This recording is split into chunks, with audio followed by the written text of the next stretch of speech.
وذكر فإن الذكرى تنفع المؤمنين. Religion is supposed to unite human beings. It's not supposed to divide us. And if it's divisive, it's not religion from God. It's something else. And I think people should really think deeply about that. Imam Ali radiallahu anhu said an amazing thing. He said, Al-jama'atu ma'al-kudura khayrun min al-furqa ma'al-safwa. That the group with its impurities is better than sectarianism with its purity. That really think deeply about that. You know, that religion is here to unite us. It's not here to divide us. And if it's dividing us, it's not God's religion. It's something else. And so it's a great blessing to be in a place just where you feel comfortable. And you don't have to worry about somebody telling you you're not doing this right.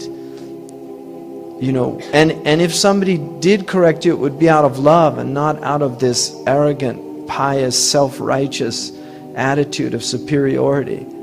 And so this type of religion, we have to fight it, really, because it's killing the soul of the Muslims. And it's all over the place now. You know, these memes, to use Dawkins, I don't really like to use Dawkins' terms, but you know, he came up with the idea of memes that are like viruses, intellectual viruses. And we've got these intellectual viruses that are making our community sick. And we really need to, you know, wash our hands, you know, in order not to get, right? You wash your hands. We have to clean our, you know, really purify ourselves, just to make sure we're not infected by these attitudes and this arrogance and these things that are so antithetical to the Muslim spirit. So that's my hope, really, that you know, just the experience that you've had here, that you take that back to your communities. مَا أَنزَلْنَا عَلَيْكَ الْقُرْآنَ لِتَشْقَى. We didn't reveal this Qur'an for you to be miserable. I mean, Allah subhanahu wa ta'ala said that to His Prophet. We did not reveal this Qur'an for you to be miserable.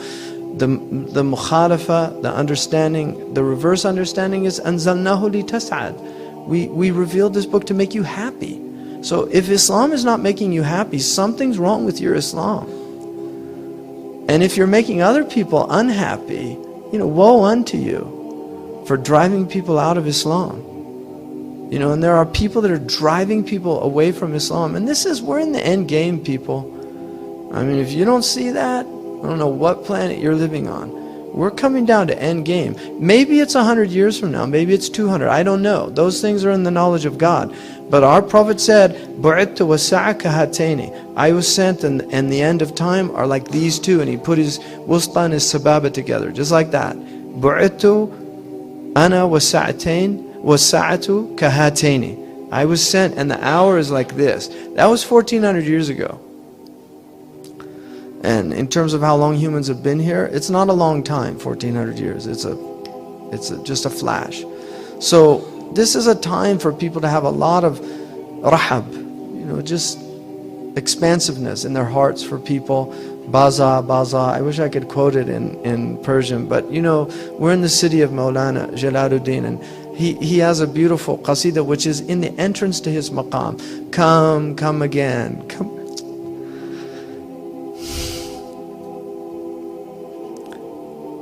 You know, whatever you've done,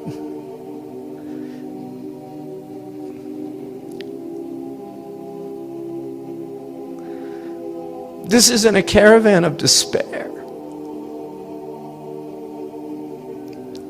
You know, sinner, if you've broken your vow 1,000 times, just come back. The door's open, and anybody that closes it is a shaitan. You know, and there's people closing that door on people that need to hear that message. You know, because this world can defile you. But no matter how defiled you are, Allah's door is open. No matter what's happened to you, Allah's door is open. I mean, we have testimony in the hadith to a mass murderer who was given tawbah. He killed 100 people and he was given tawbah. This door is open, and people, we need to open it up and let people come in with all their faults and all their flaws and all their dysfunctionalities and all their problems. Just open the door and let people come in. Hudayf al-Yamani, he said, the end of time won't come until the Muslims are like a big rock in a river. They don't drink from it and they don't let other people drink from it. And he said, and the one seeing it is not like the one telling it. So don't be like that rock that doesn't let the river flow and let people drink from it. This people need, they're dying of thirst out there. They're dying of spiritual thirst. Really, if we had in America spiritual disability as a possibility to get insurance and not go to work, we wouldn't have anybody working anymore. People are on antidepressants, they're on anxiolytics. They're really not well. People aren't well. And the reason they're not well is because they're not fulfilling their purpose. You cannot be well unless you're being human. We were created to be human, and the way that we are human is to surrender. It's just to surrender, to give up, to not fight Allah. And that's rida, it's contentment, it's when the qadr comes, mashallah, qaddar Allah ma sha'an fa'al. I was in a taxi in Saudi Arabia, and this Saudi man, he said, why do they hate us in America? I told him I was from America. He said, why do they hate us? I said, subhanAllah, that's what they ask me all the time about you guys. And he said, I don't hate them. I said, well, partly it's because they think that 14 of the 19 hijackers were from your country when 9/11 happened. And he said, do they know about the qadr? And I said, some people, not many. He said, you need to teach them about the qadr because it stops that hatred from coming when things happen. I mean, that's a simple taxi driver, Bedouin taxi driver in Saudi Arabia. That's a deep theological insight. That people need to see that Allah allows things to happen in the world for a wisdom. Even heinous, evil things that happen.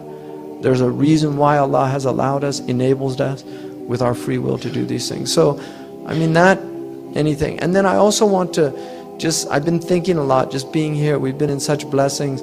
We're right next door to real calamity, Syria. Really pray for them. This is Ramadan. Pray for our brothers and sisters in Syria. Palestine. This one Syrian man said to me, why isn't anybody doing anything? Look, why nobody's doing anything? I said, welcome to the club. The Palestinians have been in that club for a long, long time. The Kashmiris have been in that club. The Shayshans. There's a lot of people in that club. But at least we can do for them is pray. And just ask Allah subhanahu wa ta'ala to help them and help the people that are helping them.